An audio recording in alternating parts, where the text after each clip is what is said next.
There are a lot of people online and in the media who are victim blaming Jordan Poole for what happened. They're putting Jordan Poole at fault for what Draymond did to him. I've heard some stupid things such as, well, Jordan Poole should have known better.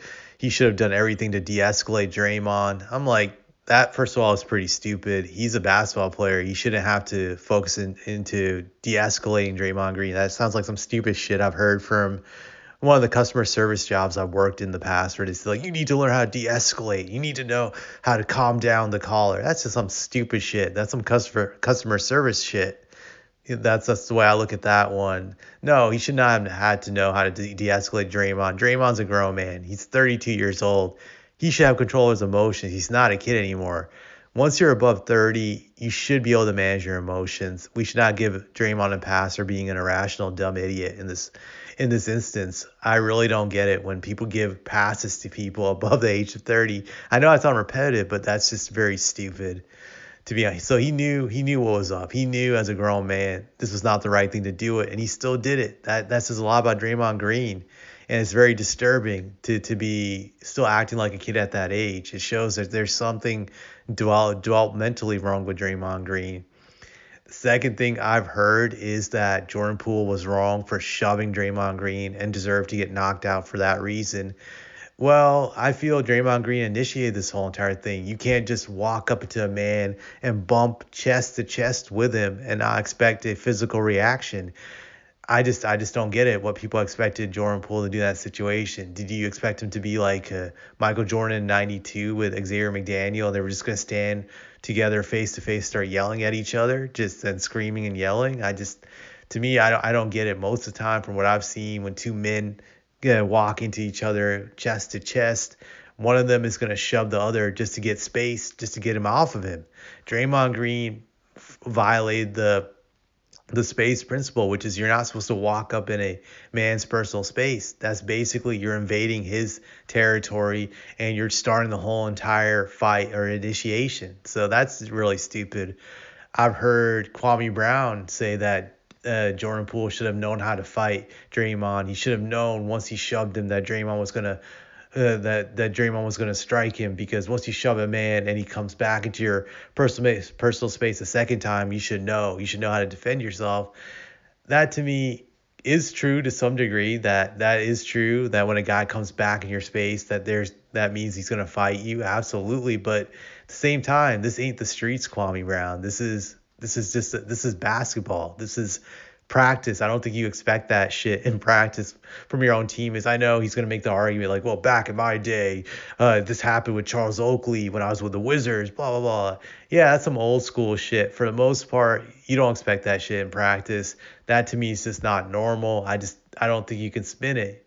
When you do that stuff, you're spinning violence as a norm, and that's just not justifiable to normalize it. I don't care what people say. That's just not something to normalize. So I don't agree with that nonsense that Jordan Poole needs to learn how to be a fighter. You can't just learn how to be a fighter and a basketball player at the same time.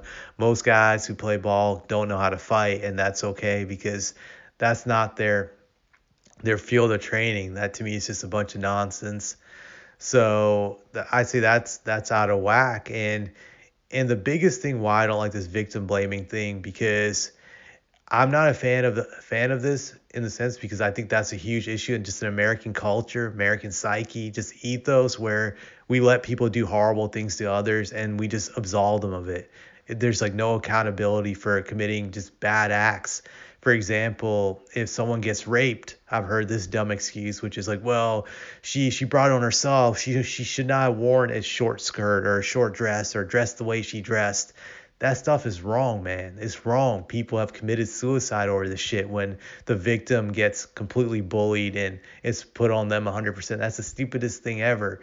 I know it's some kind of empowerment bullshit that we try to do to the victim so they can get over it, but I think I've seen it do more negative than positive to people in their lives. I've seen them turn a dark stretch when this stuff has been played, where they've turned to drugs and some have even tried to commit suicide. So I think it's very stupid. When someone's a victim of a horrible traumatized event, they need to get help. They need to be built up, not built down, and not blamed for it. This is just completely stupid and dumb. and a very dangerous thinking that we're playing here when we do this stuff. And I want to say straight up, I don't think Jordan Poole is a good guy. I don't like his personality. I've seen him talk guys on the court. I've seen the way he acts. I think he's an arrogant chode. But at the same time, what happened to him was wrong. It was straight up wrong. I don't want to hear that he was saying stuff to Draymond, and that's why Draymond had the right to hit him. Draymond is definitely no saint. He talks a lot of dirty trash out of his mouth. He brings a lot of bad ill will to himself when he does that. So let's not act like Draymond was some innocent team elder statesman like a Dave Robinson, and that he was completely innocent of this. Draymond starts a lot of these confrontations, these problems. He's always the center of it. He's always the initiator. So let's not absolve him of that. That he's truly a rotten guy. I think the bigger point I'm going to make about this is that by blaming Jordan Poole, we're protecting Draymond Green. By victim blaming Jordan Poole, we're helping Draymond Green. We're allowing him to deflect from what he did, from just facing any severe punishment. That's what we're all doing when we do the victim blaming game on Jordan Poole, and that's something I'm not down with. I think Draymond Green deserves a severe punishment. This guy is psychotic. There's clearly something wrong with this man, and he deserves to be punished. He deserves a severe punishment. If he doesn't get it, it's just going to embolden him to do some more stupid things down the line. Who's to say he might not do this to an opposing a team, just an opponent?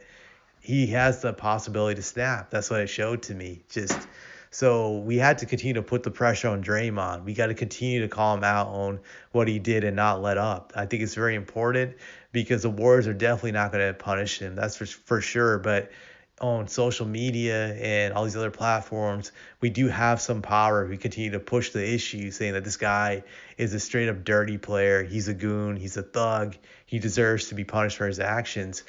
I think that's the only way we can swing the narrative on him to get a punishment. So that's the way I'm approaching this. Just it's completely 100% on Draymond.